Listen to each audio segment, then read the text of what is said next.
पुराने वक्तों की बात है कि यहूदी सुनार के पास एक मुसलमान कारीगर हीरे तराशने का काम किया करता था, जो अपने काम में हुनरमंद और हद से ज्यादा ईमानदार था।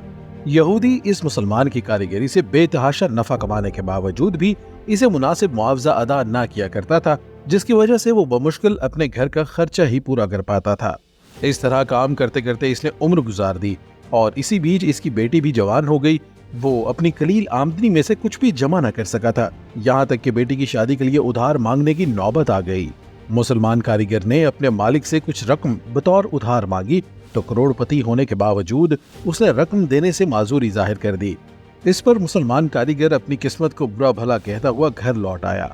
रकम उधार ना मिलने पर बीवी ने सख्त नाराजगी और तानों से इस्तकबाल किया तो वो बेचारा परेशानी की हालत में सारी रात सोचता रहा कि बिलाखिर इस सूरत हाल का मुकाबला कैसे करे।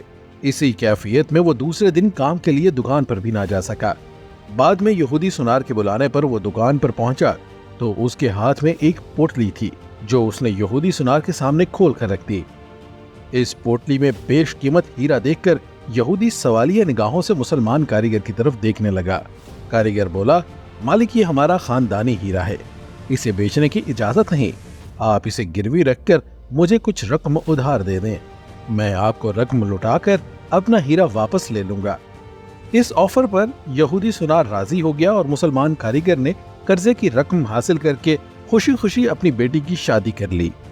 फिर इस मुसलमान कारीगर ने दिन रात मेहनत करके कर्ज की रकम आहिस्ता आहिस्ता अदा करना शुरू कर दी और कर्जे की आखिरी किस्त अदा करने के बाद इसने अपने हीरे का मुतालबा किया।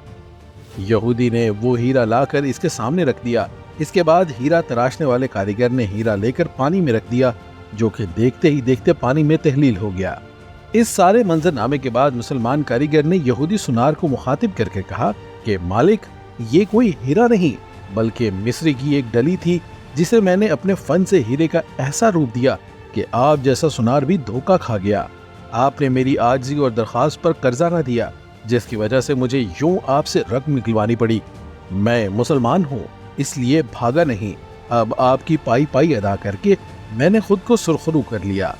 अफसोस है कि आपने मेरी कदर नहीं की, इसलिए मैं मुलाजमत छोड़ कर जा रहा हूँ।